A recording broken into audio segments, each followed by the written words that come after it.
सत्वर पाव ग मला भवानी आहे रोडगा वाहीन तुला. सत्वर पाव ग मला भवानी आई रोडगा वाहीन तुला. मनोरंजनाच्या अंगाने समाज प्रबोधन करणारी लोककला म्हणजे भारुड. या लोककलेचं बाह्य स्वरूप मनोरंजनाचं असलं तरी आत्मा मात्र समाज प्रबोधनाचा असतो. गाणी, संवाद, अभिनय, विनोद आणि रूपकाच्या माध्यमातून भारुड हे सामाजिक वास्तवावर भाष्य करते. भारुड ही लोककला कीर्तन आणि संत परंपरेतून आलेली आहे. आपल्याकडे अनेक संतांनी भारुडातून समाज प्रबोधन केलेलं आहे.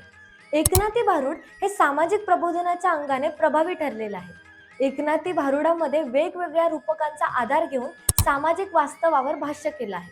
रूपकाचा वापर करून विनोदातून भाष्य करणं ही भारुडाची मुख्य खासियत. आजही गावोगावच्या जत्रांमध्ये, कीर्तनाच्या ठिकाणी, वारीमध्ये भारुड सादर केलं जातं. लोकांची विनोदाची नस ओळखून भारुडकार त्यांच्याशी थेट संवाद साधतो. समाजातील अनिष्ट रूढी, परंपरा, अंधश्रद्धा, असमानता यावर रूपकाच्या आधारे भाष्य करतो. आज डिजिटल माध्यमांमुळे भारुडी परंपरा देखील थोडी कमी होताना दिसते आहे. भारुड या लोककलेविषयी तुम्हाला काय माहिती आहे?